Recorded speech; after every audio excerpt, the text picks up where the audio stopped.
আমি এই মুহূর্তে দাঁড়িয়ে আছি পাবনা সাঁথিয়া উপজেলা নির্বাহী অফিসারের কার্যালয়ের সামনে।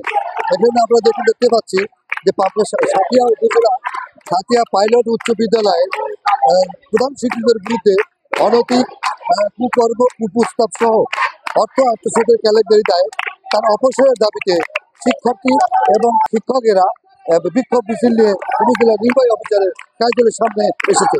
আমরা যেটা দেখতে পাচ্ছি এখানে ছাত্রছাত্রীরা গত বুধবার থেকে পালা করবে প্রতিদিনই ক্রমান্বয়ে বিক্ষোভ মিছিল করে যাচ্ছে। এর আগে আমরা যেটা দেখতে পেরেছি গত বৃহস্পতিবারে এই সাথিয়া উপজেলা নির্বাহী অফিসারের কাছে একটি স্মারকলিপি দিয়েছে।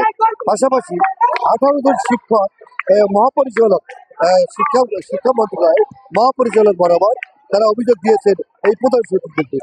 আমরা আরো জানতে পেরেছি যে উনি নিয়োগের পর থেকে এখানে এমন কোনো প্রভাব খাটিয়ে বিগত সরকারের প্রভাব খাটিয়ে এমন কোনো এমনকি পূর্বের ম্যানেজিং কমিটি তাকে অর্থ আত্মসাৎ দেয়নি, তাকে অভিযোগ করা হয়েছিল, সেটিও মন্ত্রণালয় সেটি চাপা পড়ে আছে। আমরা একটু ছাত্রীদের সাথে কথা বলার চেষ্টা করছি। নিশ্চিত করতে চাই কারণ আমাদের স্কুলে যে রকম ব্যবহার করে তার যেরকম দুর্নীতি পাচ্ছে এটা আমাদের স্কুল টলারেট করবে না। আমরা সেটা টলারেট করবো না। তার কোনো রাইট নেই আমাদের স্কুল নিয়ে ছিনিমিনি খেলার। কারণ আমাদের প্রধান শিক্ষক জনাব বিজয় কুমার দেবনাথ তিনি একজন দুর্নীতিবাজ, ঘুষখোর এবং সে মেয়েদেরকে অহেতু অপ্রস্তাব দিয়ে থাকে। সে আমাদের অনেক সময় পরীক্ষার ফি নিয়ে এবং সেশন ফি নিয়ে অতিরিক্ত টাকা তো নেয়, তারপর সে আমাদেরকে টাকার রসিদ দেয় না যাতে সে পরবর্তীতে আবার টাকা আদায় করতে পারে। সে আমাদের স্কুলে এসএসসি ব্যাচ 2021, 22, 23, 24 থেকে অতিরিক্ত রেজিস্ট্রেশন ফি দাবি করেছে এবং সে 1500 টাকা প্লাস অতিরিক্ত বেতন নিয়েছে। সেই থেকে সে নানা রকম দুর্নীতি অন্যায় করেছে।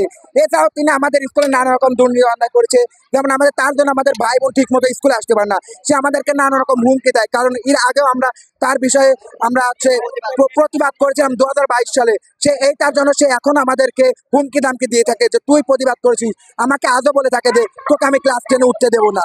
এই নিয়ে সে আমাদেরকে বহুত হচ্ছে হুমকি দামকি দিয়ে থাকে। আমরা এই জন্য রাজপথে নেমেছি। আমরা আমাদের দাবি আদায় না হওয়া পর্যন্ত আমরা রাজপথে যাব না। ইনশাআল্লাহ তাকে পদত্যাগ করিয়েই ছাড়বো। আমাদের প্রধান শিক্ষক আমাদের কাছে ধাপে ধাপে টাকা চায়, পরীক্ষার ফি ধাপে ধাপে চায়। তারপরে আবার সে আমাদের ক্লাস ফ্রেন্ড তাদেরকে অবৈধ প্রস্তাব দেয়। তারপরে সে আমাদের টাকা নিয়ে কোনো রসিদ দেয় না।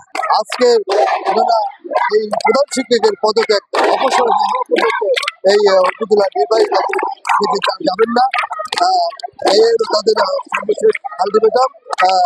আমি পাবনা সাঁথিয়া উপজেলা সামনে থেকে আপনাদেরকে ধন্যবাদ।